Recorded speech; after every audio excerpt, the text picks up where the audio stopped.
Hello. Welcome back to another episode of Just for Today with me, Steph Granger. Now, I'm full of snot. I'm just going to put it out there now.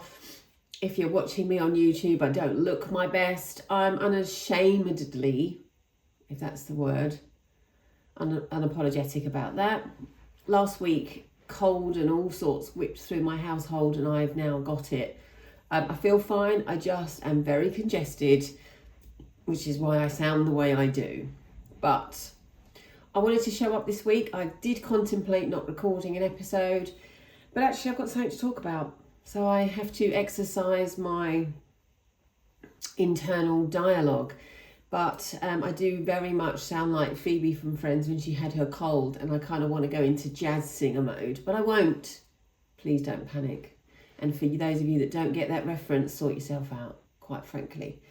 Anyway, I guess, first of all, I want to thank all of you that tuned in to last week's episode, which was the 100th episode of the podcast. And if you're again watching on YouTube, you will see my 100 balloons behind me. And it was just, I just feel very grateful for the outpouring of support and love for the episode as well, because it was a very vulnerable episode. Most of them are. And I'm very grateful for the network I have around me that reach out and just share the love with me. But I was talking yesterday at a networking event, and I was sharing actually how the dialogue that goes on in my head when I record an episode or when I finish recording an episode. And I guess I was thinking, where does that noise come from? What is the fear behind that? Because when I finish recording, I don't do anything other than put it into Dropbox and send the link to Tom, my editor, who then makes me sound magical. And the dialogue that goes on in my head is like this. I don't think that's good enough.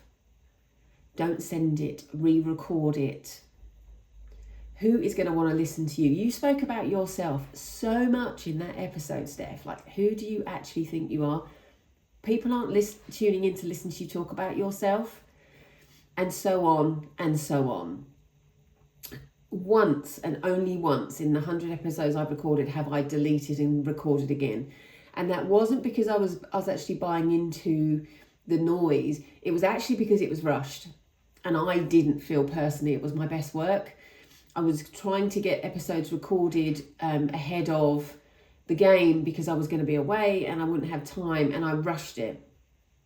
And I knew, I had a very strong sense of that isn't good enough, which was different to the normal kind of protecting voice that comes up that says, Steph, delete it. No one wants to listen to that. And when we think about that voice, that inner protector, why is she showing up? Well, she's showing up because she wants to keep me safe. She's part of the subconscious mind that's saying, don't put yourself out there, Steph, because if no one listens, you're going to feel really sad. And it's really important that people validate us and and I know why, and I understand why she shows up, which is why I push through, which is why I also gently speak to her. Because it does come back to a fear of failing, a fear of getting it wrong. And I was listening to somebody this week speak about a big decision that she was making. And the reason she was struggling to make this big decision was because of the fear of, what if I get it wrong? This fear of regret. So many of us have a fear of the what if. What if I live to regret this? Because there may have been situations in the past where they would go back and do it differently another time. Or if they got that time again. Now, I often, in the past, probably would have said similar. I probably would say, I'll definitely go and change that. I'll definitely go and change that. And I've said openly on this podcast before, there is only one thing I would go back and change if I had the capacity and the ability to do that. And I can't. And that would be to go all the way back to when my sister was 15 and the symptoms of her illness began. And I screamed and shouted at the doctors who were in charge of her care at the time and said, check this in more depth, please. I think there's something wrong here. I know there's something wrong here. Now, I can't do that. And I let go of the regret that I had around my sister's illness many, many years ago, because I am at a place of self-forgiveness of I had the I did what I could with the resources I had available to me at that time. And I stand by that statement all the time. I don't regret a single decision I've made in my life. That's not to say that every decision I've made in my life has played out in the way I anticipated it to, or has turned out how I thought it might, because it absolutely didn't. But I don't regret a single thing. And this is why I don't regret things, is because it comes back to that whole story of collateral beauty that I talk a lot about.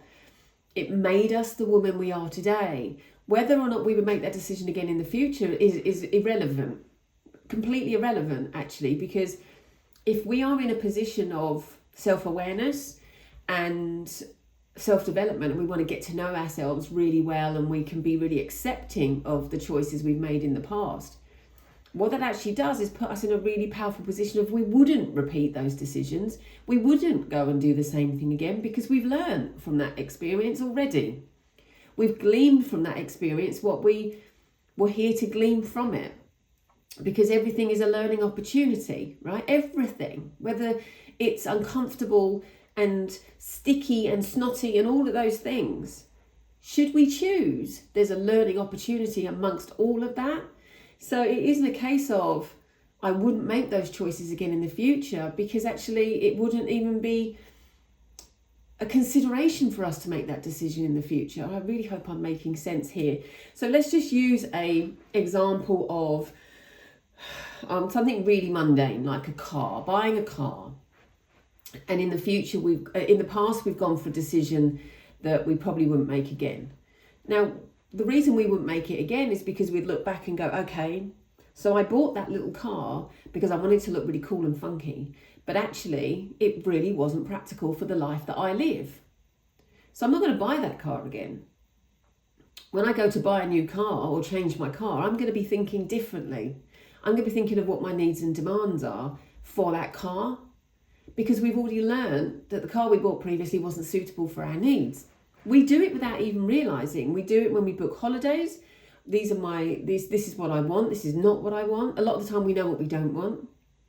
And we get to do that in all the decisions we make going forward. So the power of not regretting choices that you made in the past, or the power of regret, of it showing up, is teaching us something. So we can actually reframe that regret, and we can say to ourselves, well, first of all, I made the decisions that I made at the time with the resources I had available to me, but I've grown. I'm a different woman since that day. I am no longer that woman. So that decision will be different because I have more resources available to me now, because of the lessons I've learned as a result of that past decision. So when we're fearing so much of getting it wrong, I'm going to come into the fear of failure in a minute, but when we fear getting it wrong so much, actually there's a certain amount of welcome in sometimes getting it wrong, because it's going to teach you so much about yourself. And I come back to this point all the time. Just because it's uncomfortable doesn't mean it's wrong all the time. Now, there are some times where you are uncomfortable where it is wrong. And what's going on in my head right now is when I've committed to doing something that my intuition has already told me you're not going to enjoy, but maybe FOMO has kicked in for me, and I haven't asserted what actually my needs and demands are in that situation. I've led with FOMO, so fear of missing out, as opposed to actually knowing what's right for me. So when I'm in that moment, I sit and think, oh, for fuck's sake, why did I agree to this? Because I'm not missing out, but now actually I'm missing out on being at home or doing something else. So I've got really good recently in saying, no, that's not going to work for me. I'm not going to go to that event. I'm not going to go to this. And that, is also because I'm at capacity with what's going on in my personal life some of the time. But I just think it's really important that we start to allow ourselves to regret, to start allowing ourselves to make decisions that are right for us in the moment, and then learning from them if they don't turn out quite how we would have anticipated doing that. So coming back into fear, when fear's kind of riding or in the driving seat, we can make decisions that aren't right for us because of that fear. So back to FOMO, fear of missing out. Like just this week, there's been 2 events that have come up that loads of people that I love are going to be at. And instantly I was like, oh, I've got to get a ticket. But actually, my inner dialogue was, Steph, you went to that last year and you really didn't enjoy it. And whilst some of the people that you love a lot were at that event, you really didn't enjoy it. Why are you going to do it again? And I had to kind of just take a step back and go, it's the fear of missing out here. The fear is in the driving seat. I'm not going to do that. I'm going to say no. And on the day when they're at the event and you're seeing things on Instagram, you're going to remind yourself of how you felt last time and why you made the decision you made this time. So when it comes to future decisions and then we're fearing that we might get it wrong and we're kind of frozen in time, one of the mantras that I use a lot is, what's meant for me won't pass me by. And a very dear friend taught me that a long time ago. She was in my life for a very, very long time, and I had the absolute privilege to call her my mother-in-law for a very long time. And when she passed away a few years ago, she left me with quite a few amazing foundations that are still with me every single day. And one of the things she used to say to me all the time is, Steph, what's meant for you won't pass you by. And I cling on to that all the time, and I hold on to that whenever I'm making decisions. And I believe it wholeheartedly. I absolutely believe it. Even if it's not this moment in time, if it's not right for you now, it means that it's not right for you now. But it is still available to you in the future if it's meant for you. And whenever I'm working on a decision and thinking, is this the right thing for me? And it's showing up and saying, well, it is, but it's not right now. I use that mantra in my head all the time. It's the same as when me and Grange bought the house that we live in now. I walked in the front door and I knew that this house was ours. I knew it's where we were to take the family next. I had just such a strong sense of this is our home. But we didn't know financially if it was a viable option for us. And there was a period of time where there was a lot of uncertainty around it. And I just kept saying to myself, what's meant for me won't pass me by. What's meant for me won't pass me by. If this house is for us, it's for us.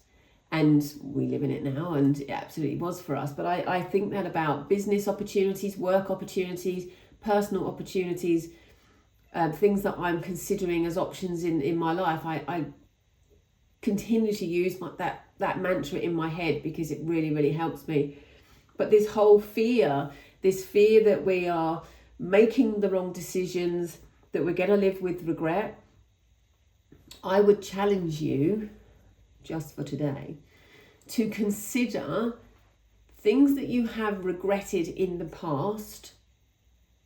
What have they taught you about yourself in the present? Experiences of the past that leave you with a bad taste in your mouth, or leave you thinking, why didn't I see that? How could I have been so stupid? I'm trying to think of some of the other things that I've said to myself in the past, or dialogues that clients have said to me. That type of thing that's going on, it was the biggest mistake of my life. All of those things, I would take you back to the collateral beauty of that decision. And should you choose to, adjust your gaze, change your glasses, change the way you're looking at that event, time, experience, whatever, and see how that's defined you in a really powerful way. That's what I would say to you. If you're standing still right now trying to make a decision and you're fearing regret and you're fearing failure, go back to a time where you felt that and look at that experience with a different set of eyes. Adjust your gaze, change your prescription, however you want to see it, because I'm telling you now, there will be something you can take from that experience that will help you move forward with this decision, should you choose to see it. Just for today. I hope this episode has been useful to you. I would absolutely love for you to come and let me know. DM me, come and join the WhatsApp group, share it with a friend. I am on a mission by the end of the year, and it isn't that long until the end of the year, to get this podcast to 25,000 downloads. That's only about 2,000 away for me right now. So if you can help me, I would be so, so grateful. Until next time.